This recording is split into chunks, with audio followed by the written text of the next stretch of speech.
from Jeff Schenker. Friends, please welcome Rabbi Shlomo Riskin.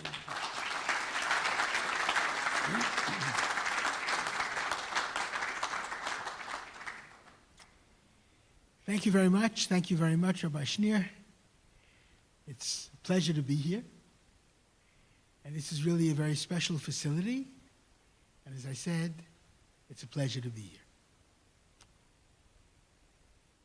Now that same verse, Vayivra Elokim et ha'adam b'tzalmo, God created the human being in his image, one who is able to give and even needs to give, because life is love.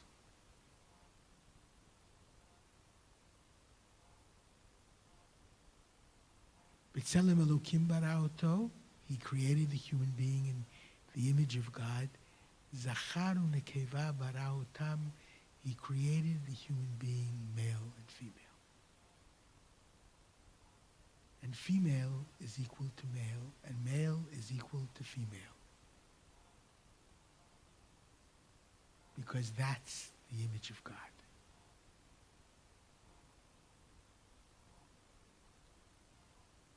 And it also means that each individual is free,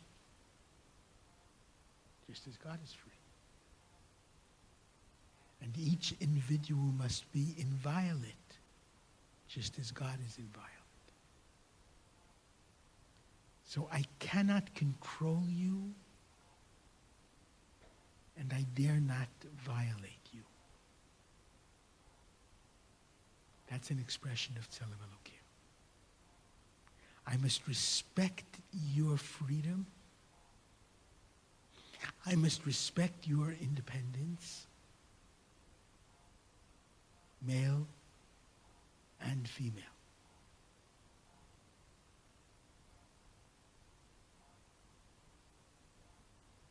That's why,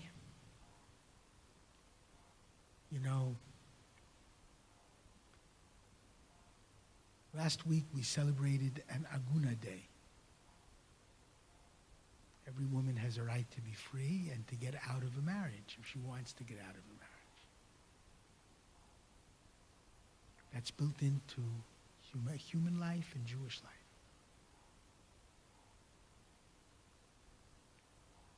And the Rambam Maimonides set down as a basis of his ethical world that no woman is to be held captive by her husband who doesn't want to free her. And as long as Judaism does not give a solution to that problem in Jewish divorce, it will be a blotch on the escutcheon of Jewish law and Torah. Because Tzelem Elokim means every human being has a right to be free. The 13 attributes of God, love, compassion, loving kindness, forgiveness, etc., etc., etc. Those have got to be the principles by which we reinterpret the Bible and find laws relevant in every generation. Do you understand what I've just said? Flexibility based upon love and God's love. That's really what the rabbis had in mind, and that's really what the Torah has in mind. So therefore, Maimonides, for example, says, what do you do with a husband who doesn't want to give a divorce? The Bible says the husband is the one who's supposed to give the divorce. Why does the Bible say that? I'll tell you why. Because for the first 2,000 years of history, no woman in the world would ever have wanted a divorce, because a woman alone had no status, neither financial nor social. So she would never want a divorce. The Bible has a law, for example, that if a man rapes a woman, he has to marry her and can't divorce her. Now, to us, it sounds crazy. If someone would rape one of my loved ones, I would throw him to all hells. I don't want him for a son-in-law or a brother-in-law or a cousin-in-law. But you have to understand that in the world 4,000 years ago, a woman who was raped was considered damaged goods. She wouldn't get married. No one would support her. And therefore, in order to protect her, they said that the rapist has to marry her and take responsibility for financial responsibility for her.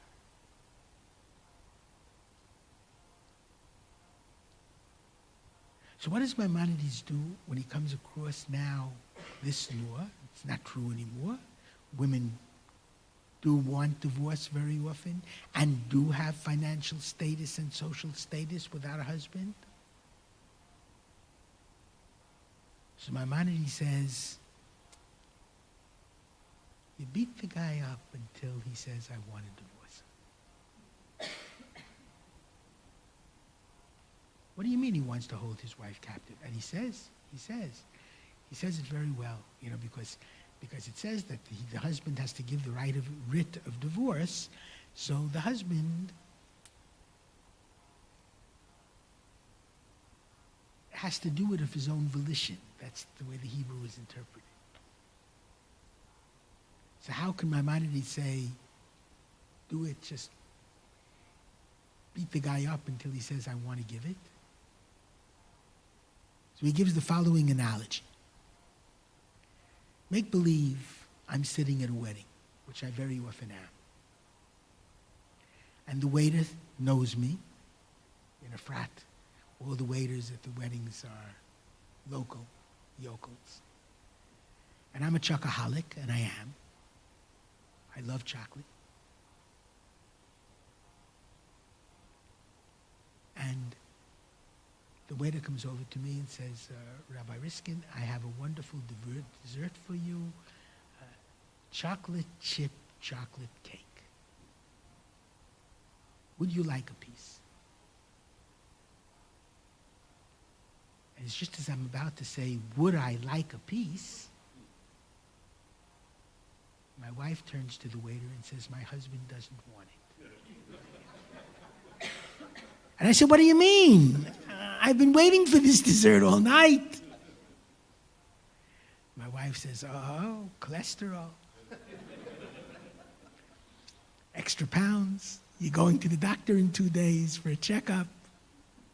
My husband doesn't want it.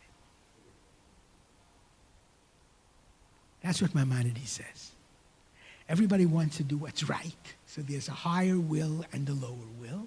So it was my lower will that said that I wanted the chocolate cake. My higher will agrees with my wife.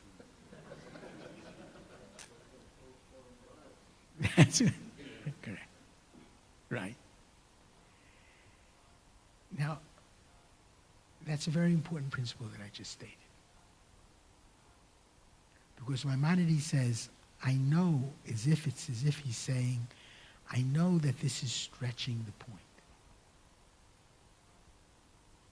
However, Maimonides is saying, and he does say it now, he then, after he says what I just said he said, he goes on to say, our wives are not to be captives to their husbands. God created every human being in his image, free and inviolate, male and female. That's what the Bible teaches. Those are the meta-halachic principles. The deep, higher than halacha laws. The axioma of the Bible, based upon what I call the most important verse in the Torah. Okay? That's how it's to be interpreted. Okay, I think, yes. Halachically, just as the husband has to give the get, the woman also has to receive the get, no? So she theoretically could chain the husband as much as he could chain her. Yes, with one difference, however.